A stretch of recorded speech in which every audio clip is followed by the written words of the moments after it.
You're listening to the Angry Marks Podcast Network.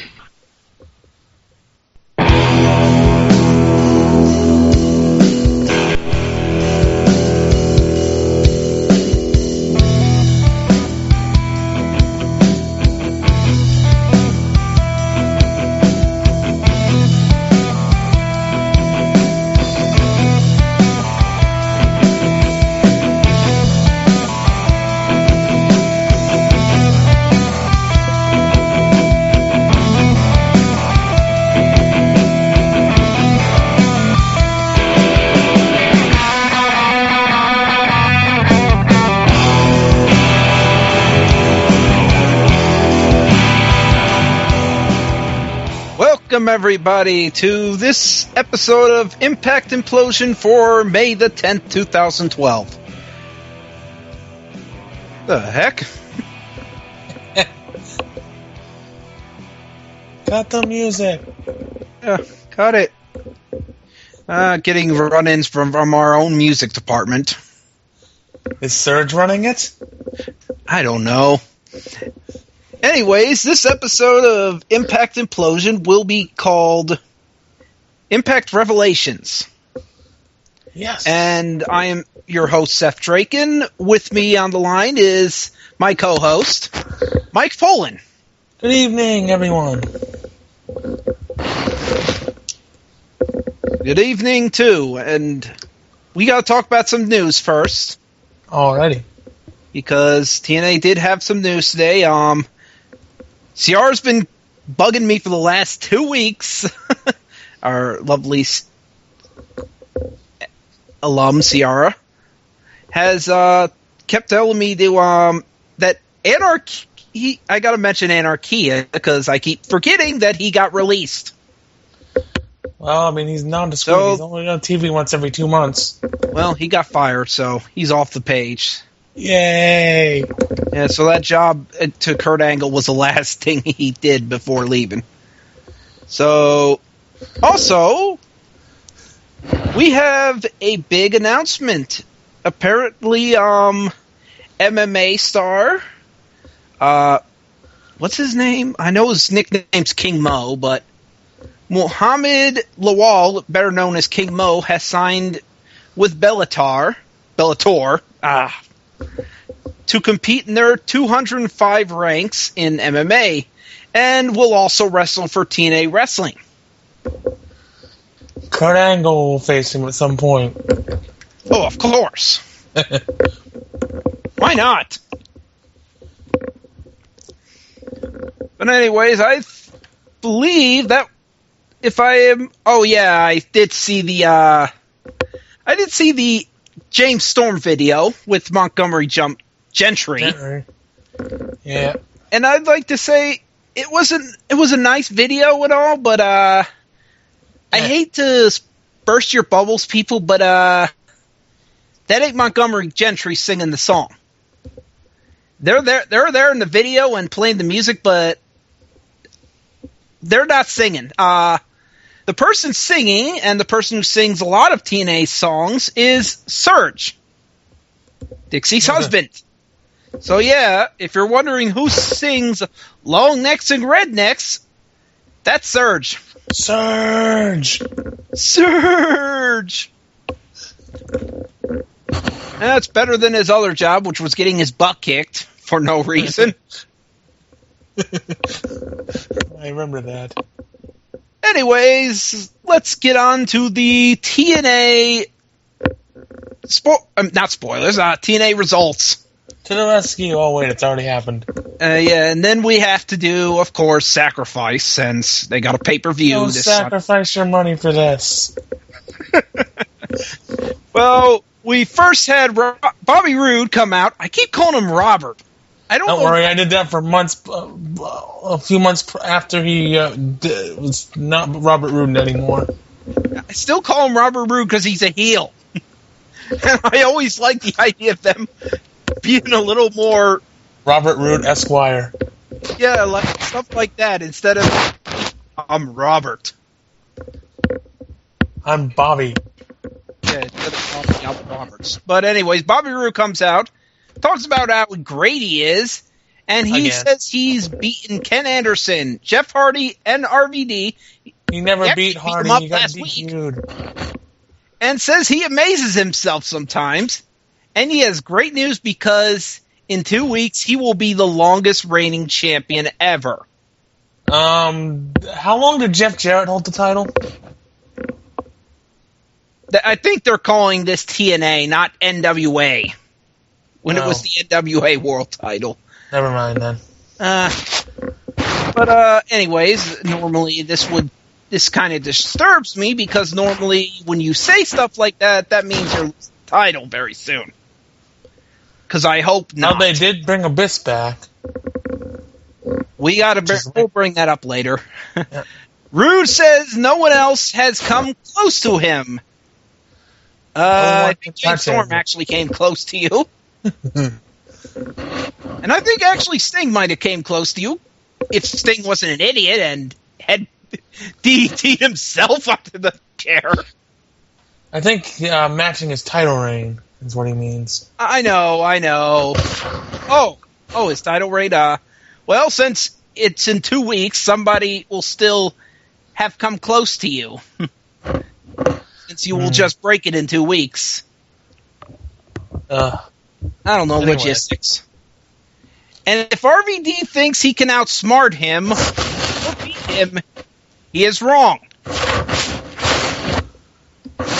Yes. I would think you were snickering there about the idea of RVD outsmarting him. Sorry, RVD's not a smart guy. Nope. He says no one is stopping his domination. But we get a brawl then, because RVD comes out of the ring. Anderson and Hardy come out, and they all beat him up. Everyone starts fighting. Then Hogan, and says he smells blood and he likes it. And that if they want to fight, they will have a great main event. He says RVD needs to agree to this match because if he loses, he'll lose his number one contender. Hold up a second. Mike, what are you doing? I'm not doing anything. Somebody is doing something. You know, I don't know what it is. It's like staticky all of a sudden. Somebody's cut it out. Because I can't hear Seth. Unless it's Seth doing it. In which case, Seth, you stop it. It's not me! I swear it's not... What the... There it is again. It is you, Mike. Are you heavy breathing over there? Maybe. I was just laughing a second ago. Okay, laugh again. Okay, no, that's not it. I mean, I swear to God, I thought Mark Henry was on the line. That was a good one. Speaking of which, I'll get no other time to do this. I'd like to say hi, Frank, and let's just say John Cena is getting pushed over the moon. The end. Well, I know you don't want to talk about it anymore. That's because I won this argument. Well, John Cena's getting pushed a little bit over the moon, and his backside's going to get ripped as well. Oh, yeah, because of that whole divorce thing. But that's WWE news. Well, I mean, it's slightly, kind of not really TNA news. Cena's wife has gotten Linda Hogan's attorney. Oh, yeah. Let's hope Cena doesn't get Hogan's attorney.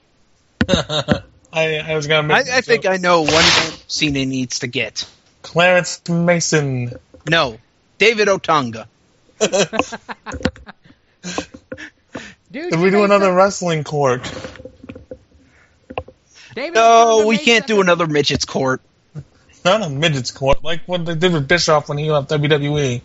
Oh yeah, that would be interesting. Okay, Mike, that is definitely you. What are you doing? Are you moving your mic? Is it rubbing up against your nose? I mean, are you? It could be. Hold on.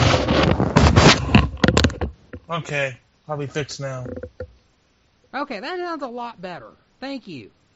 You're welcome. All Alrighty, Seth, where did you leave off? Oh, yeah, We're but still we on the left roof, out though. where Hogan was talking about the Fatal 4-Way. And he says RVD needs to put up his number one contendership since that's what everyone wants. Why?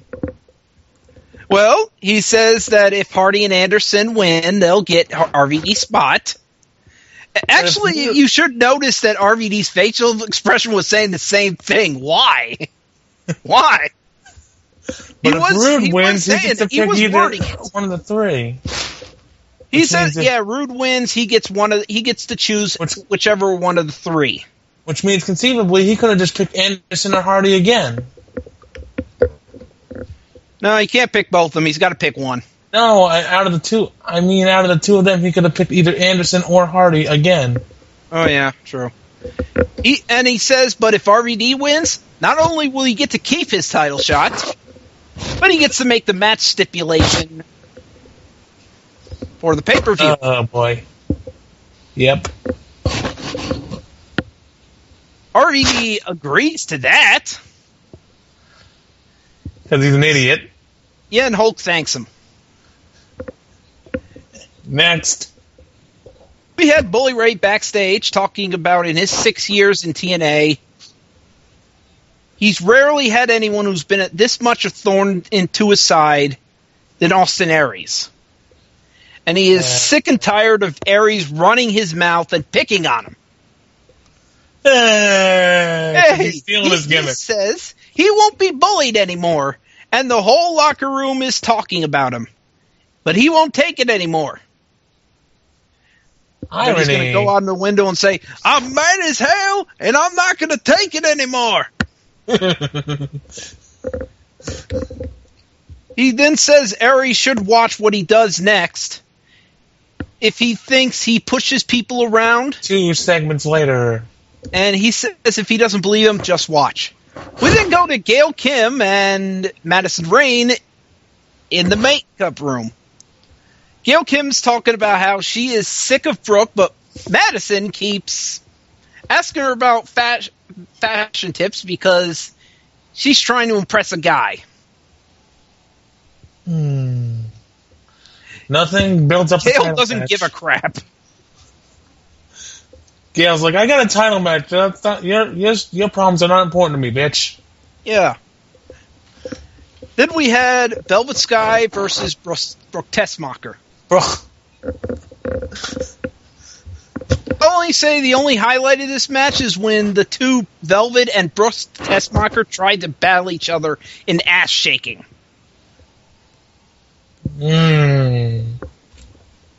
Just and slow I'd that like down to on say DVR. that I saw this and Brooke won. Slow this down on DVR. Yeah, because Velvet did a simple nod. Brooke just shook that damn thing. Let the pigeons loose. Velvet just did a slow shake and then Just like Brooke she always does. like a fast booty shake. Yeah. Yeah. Brooke wins in 3 minutes and Brooke gets laid out by. With her finisher, the inverted gut buster. Gail runs down after the match and knocks her out with the eat defeat, and then calls her trash while she taunts with the title. I have a feeling I want Brooke to win on Sunday, but I don't think she's going to. I don't think she's gonna either, but it would be a change of pace. Even if it's only her holding the belt until Slammiversary. Yeah, it's an interesting change. She's gotten better.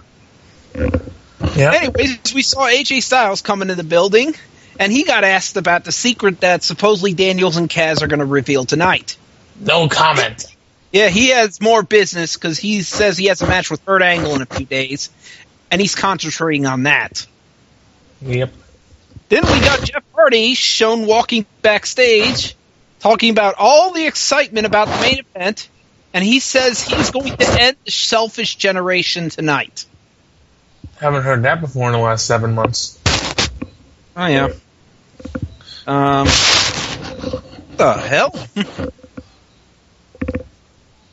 Mike. That me again? Yes. What is this? That better? Well, I can barely hear you now. I mean, do you have a cat near the mic that's licking the dinging thing? No.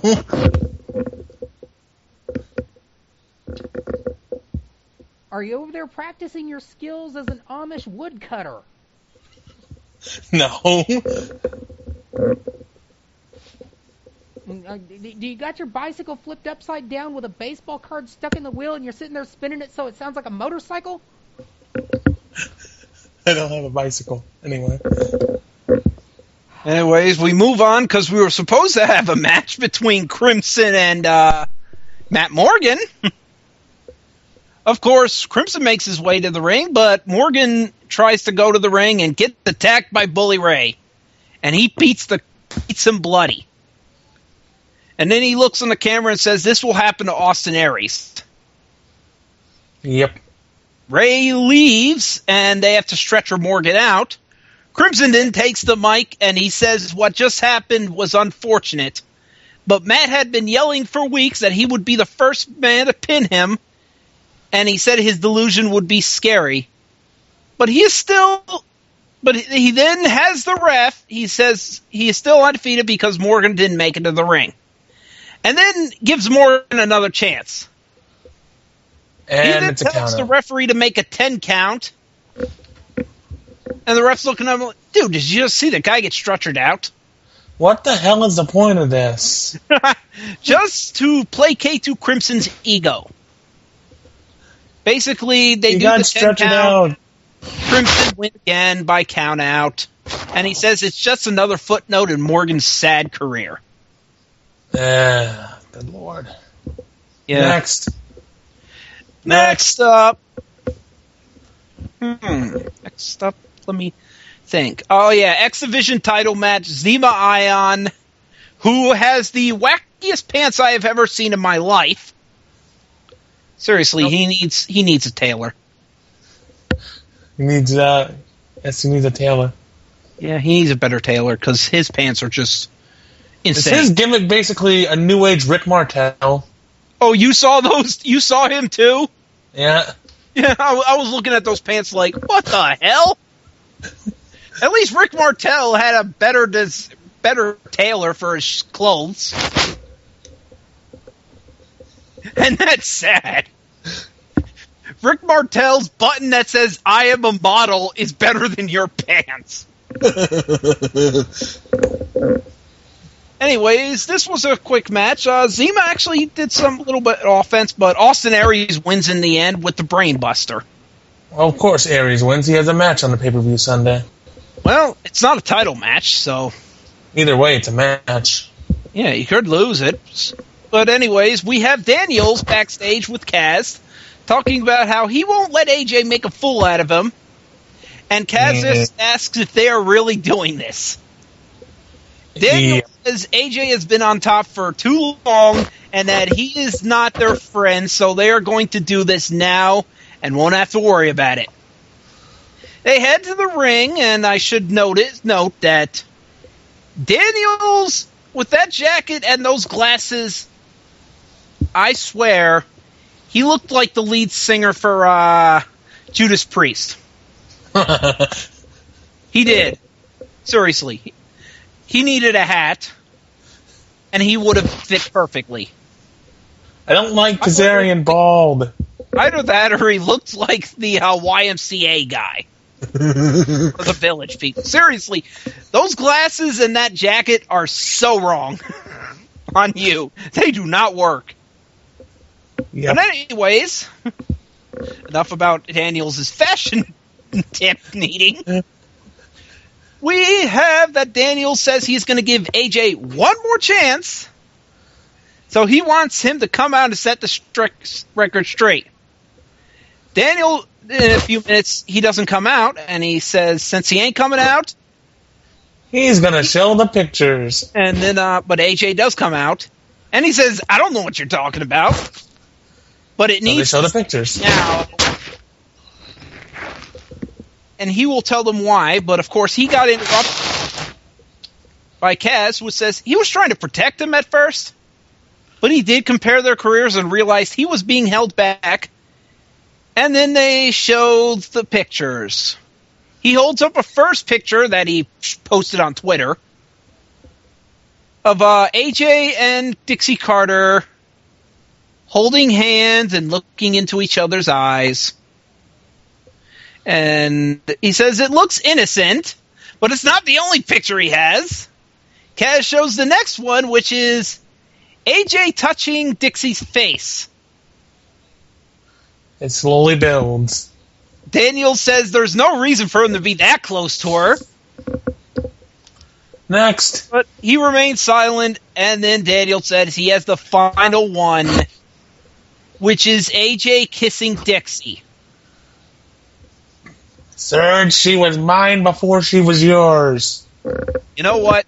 As far as reveals go, while we might have known this would be it, this was a pretty good reveal. Especially when you think about it, when you think about it, AJ has been the poster boy at TNA. Yep. And Daniels was with him since day one. Yep. So Daniels going to be has every right to be pissed that AJ snookered his way into the main spotlight through what he thinks are devious ways. Honestly, I wouldn't disagree with him. And he then says, a picture is worth 1,000 words. And he drops them at AJ, who is just shocked by this revelation. And we won't get a follow-up on this until next week.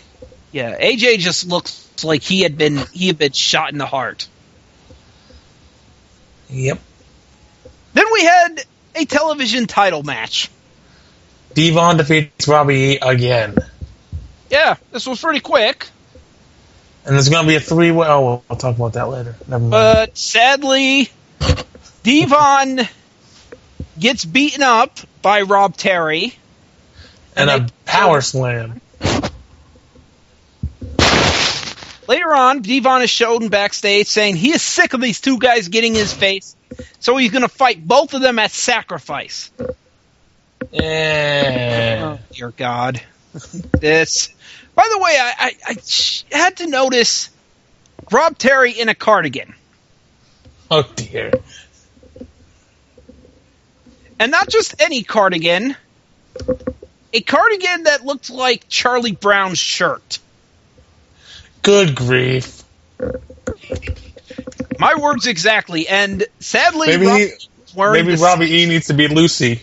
Cardigan. Yeah. Robbie E was wearing the same thing. They were both wearing cardigans. So maybe Robbie E is Linus. With the design of Charlie Brown, so... Robbie E is Linus, and Robbie T is his security blanket. Then we had James Storm's segment where he's at his... This was actually pretty good. He says he wishes his story didn't end right. He wishes he could blame Bobby Roode for cheating, but he can't. He says he just came up short. He needs to go home and clear his head because wrestling is hard work. Just like taking care of his home. And you saw all these things like taking care of his kids, fixing the barn. Yes, he does have a barn. And Storm says that he usually gets the job done, but it killed him to lose in front of all his fans and family, and being home is going to help decide if he's coming back. Sounds like a good segment. It was. So we go from a good segment to a bad segment next. This is it was partially bad. Joseph Parks comes out to the ring. Ugh. And I should note that he basically does everything wrong. Backstage, he got lost. That would explain his confusion when he came out to the Impact Zone. I've never been in here before. Except the times I've been interviewing people. He doesn't know his way to the entrance ramp. He then has trouble getting into the ring because of his damn shoes. Putting time together. Then he tries speaking, and everyone's like, dude, get a mic! He has to be told by someone, dude, talk in a mic. Everyone will hear you. And then he apologizes, says, yeah, I'm not used to this. No. Yeah, no, really? Wasn't aware. Thanks for sharing. Yeah. Then he said he's looking for his brother, and one name has always come up. Bully Ray. Yep, and he wasn't going away until he got some answers. And he might just buy a ticket to Sacrifice and watch with the fans. As if he wasn't going to be there already. Bully Ray comes out and says he is sick of this. And so are we. And if you could see Bully Ray's face, I thought a vein was going to pop. He was so mad at this guy. And basically, Joseph, and he says that if Joseph doesn't leave, he's going to end up like Matt Morgan. But Joe he calmed down, and he says that Bully is a bad man. But just beat him in their last match. And 2 weeks ago, Devon beat him. And then he says he wants to go back to last week where Rusty beat him up. But then didn't Bully Ray end up on top of that situation? Only by a low blow because of security and stuff. Yeah. Joseph didn't ask how is bullying working. And he gets punched and he gets knocked on his ass. Ask a bully how it's going. Because he will be more than happy to show you. And he just shoves him to the mat, leaves. And Joseph just laughs and fixes his tie. I owned you. You knocking me on my ass isn't going to do anything. Yep.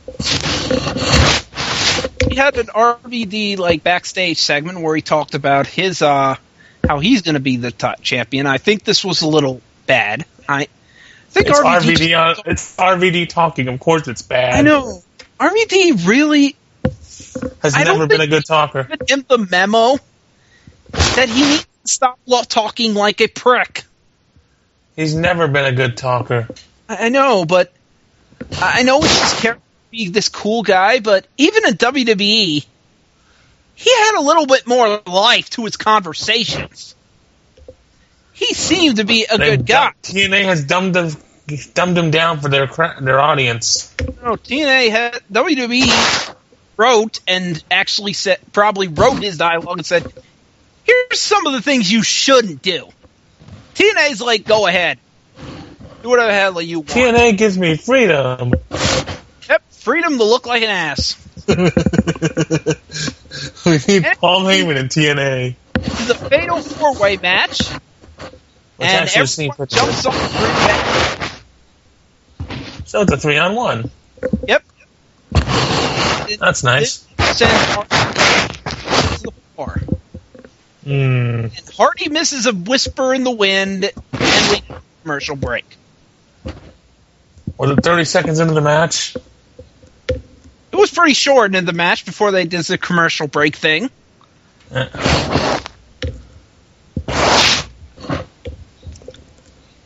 Then we had RPD.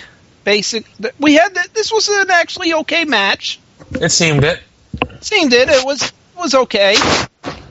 The end up coming when Robert Roode got hit by the twist of fate, did the mic check, and both RVD with the frog and Hardy knocked each other to the outside. I mean Hardy and RVD. Hardy and Anderson. Yeah. And then RVD came up to the top rope and hit a 5-star frog splash, although not from the turnbuckle, from the top rope. So technically, I don't think it was a 5-star frog splash. It was a 2.5 star. And since he didn't sell it, like he hurt his gut or something, like he usually does, I really don't count frog splash. Yeah, and then he pinned him. And then he takes the ladder out from under the ring, and it basically is revealed that his stipulation is a ladder match. Which he talked about in his promo before the match. They did. But I'd like to look at this and like to say that TNA, I know you have ladders. Mm-hmm. You probably should have picked a bigger ladder. Yes. That ladder is not going to get you the belt. Unless you carry a broom with you. They'll pull it down. Or you Ray Collie and try to climb that damn thing. Great Khali would climb it and break the rungs one by one. He would, but if he could get all the way up there, he'd probably reach the belt. He's tall enough. He wouldn't need to. They only suspend it like 10 feet in the air, and he's 7 feet tall. I know. Anyways, fireworks hit, and Abyss comes out. How did he change from Joseph Park to Abyss? Was there a phone booth waiting in the background? Probably. By the way, Abyss is missing his beard, so you know it's Park. Yeah. And then he tells his little brother that he's getting too close and to step away from the flames before he gets burned. And apparently Abyss thinks the TNA crowd is retarded. What? Said apparently Abyss Hardy, bickering like schoolgirls. So then we got to talk about the pay-per-view. The official show page and get their. I've got it. I can find it. Give me a second. It comes up. Damn it! It's not coming up.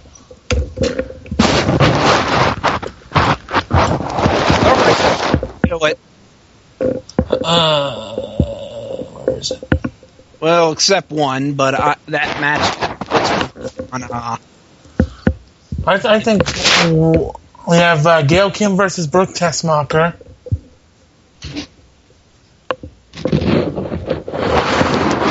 I really would like to see Brooke win this one, but I think Gail's going to end up winning it. By the way, the television title match is here. Devon versus Robbie E versus Robbie T. Why is this happening, and why doesn't TNA have a pre-show anymore? Well, they're saying it's basically a handicap match, but...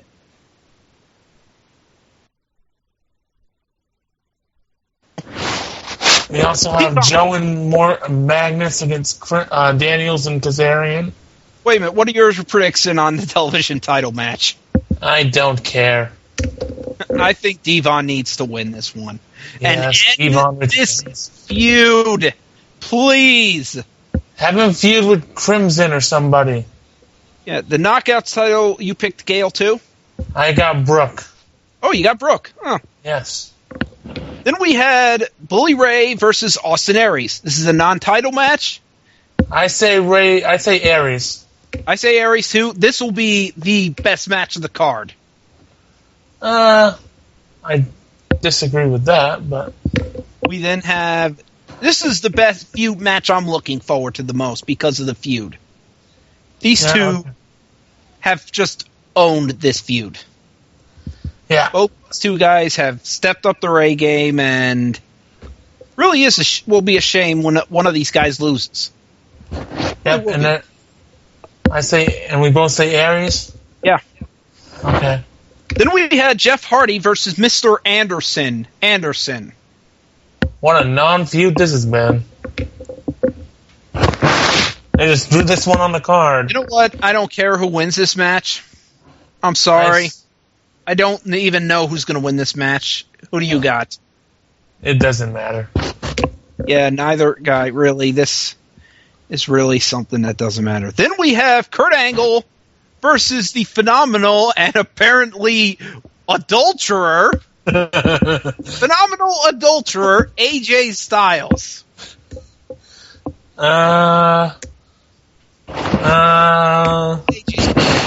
Kurt won an earlier one. Yeah. But I wish that it was I wish they didn't have the whole thing with Daniels and Kazarian looming on going into this match, but yeah, that's more important, kind of. Although I did like what Kev was saying, who's here with us, that it's basically AJ should just say it wasn't him. The photos were doctored. Or that was my twin brother. So Abyss is the only one with a brother. Yeah, that was J.A. Styles, not AJ Styles. That was my twin brother. My evil twin brother. With beard and everything. I want Dixie Carter's take on this. No, I don't. We had the tag team championship match, which will be Magnus versus Daniels and Kazarian. against Daniels and Kazarian. This will be Joe- a good one. I'd like to see Daniels and Kazarian win, but I have a feeling Joe and Magnus will retain. So I think Daniels and Kazarian will win this one. Then who does AJ get for a partner to face him at Slammiversary next month? We'll find out. He'll get somebody. Garrett Bischoff. No. One of the best things about these two Impacts, no Garrett. He'll be back on next week. It's like they've realized, this guy kind of sucks. Ric Flair was right. Ric Flair was right. Yeah. I bet Ric Flair called management and be like, look, I told you. get rid of this kid. You gotta send him to OVW. Yep. Since Eric Bischoff's no longer on TV, maybe he's not necessary. Maybe he's not necessary, yeah. That was the only point.